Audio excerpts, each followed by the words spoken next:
Hey there. I think a lot of times businesses, especially small businesses, think we need more help. We don't have a lot of money. Let's hire an intern.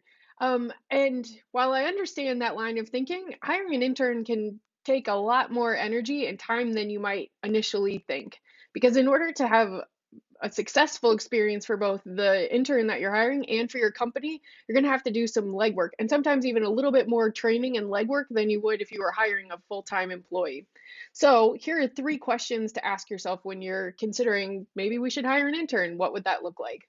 The first thing to think about is what specifically is the intern going to do? So be really intentional and think through and start writing it down. What is this person going to do? Because the last thing you want to do is hire somebody to just like make copies all summer. Well, that may help you. It's not really going to help the student in the long run or the intern in the long run. So you want to make sure that you have a balance of responsibilities that might be more of those everyday tasks that you need help with, like copy, filing, phone calls, things like that. But also think about like, is there a project? Is there something bigger that goes along with that that you can have the intern do? So maybe a big part of their job is filing, but maybe the big project you can ask is like reorganizing all the files or the way that the information is stored or something like that, so that there's this the intern get has some ownership in what they're doing along with helping you in a very specific way.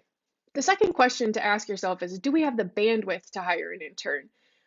Interns are awesome. They have energy, they have passion, they have all of this new new research and things that they're learning in school, and a lot of times they're just like excited to get moving, but they in some cases haven't worked in a workplace before, or maybe this is their first job, or maybe they worked at Dairy Queen, but now being an intern with as having a job that has some more responsibilities and tasks, this is their first time through.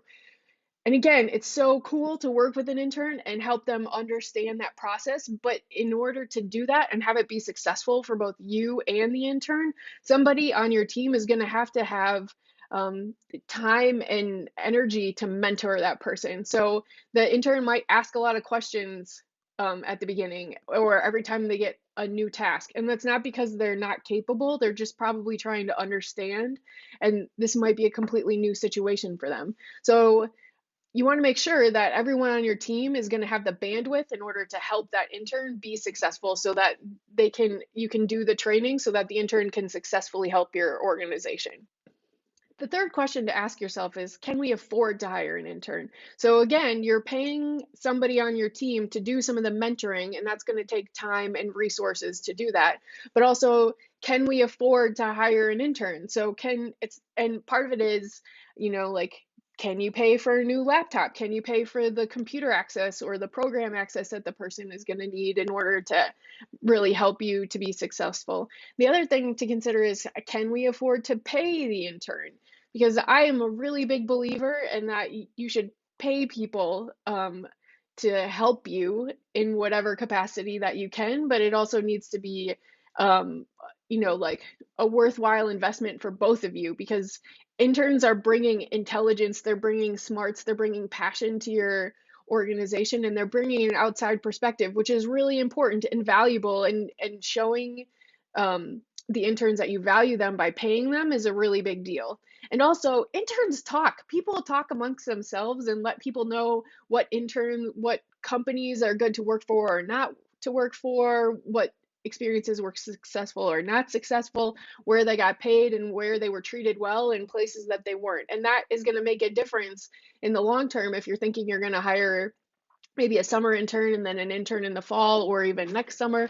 You want to make sure that you're treating people well, because that's um, when you're going to get a good referral for somebody, for your intern to say, hey, I've got a friend who would be awesome for this job, or I want to stay and work with your company because you've treated me really well, and you have, from the company's perspective, you've already trained them in for 3 months and you already know what kind of work they do. And so that can really be a win-win for both of you. These are just some questions to ask yourself. There's no right answers, and every answer or every company and organization is different. And so this is really just meant to help you start thinking like, is this really the right fit for us? If you found this information helpful, click on the link below. There's a full blog post that you can catch all the information. The second link is there to sign up for our 3-minute leadership boost, which is an email that gets sent out once a week. It's got 3 components to it, and it's really just meant to be a quick way for you to boost your leadership and management skills while you're trying to juggle all the other things, all the other plates that are up in the air. All right, keep rocking, and I look forward to connecting with you soon.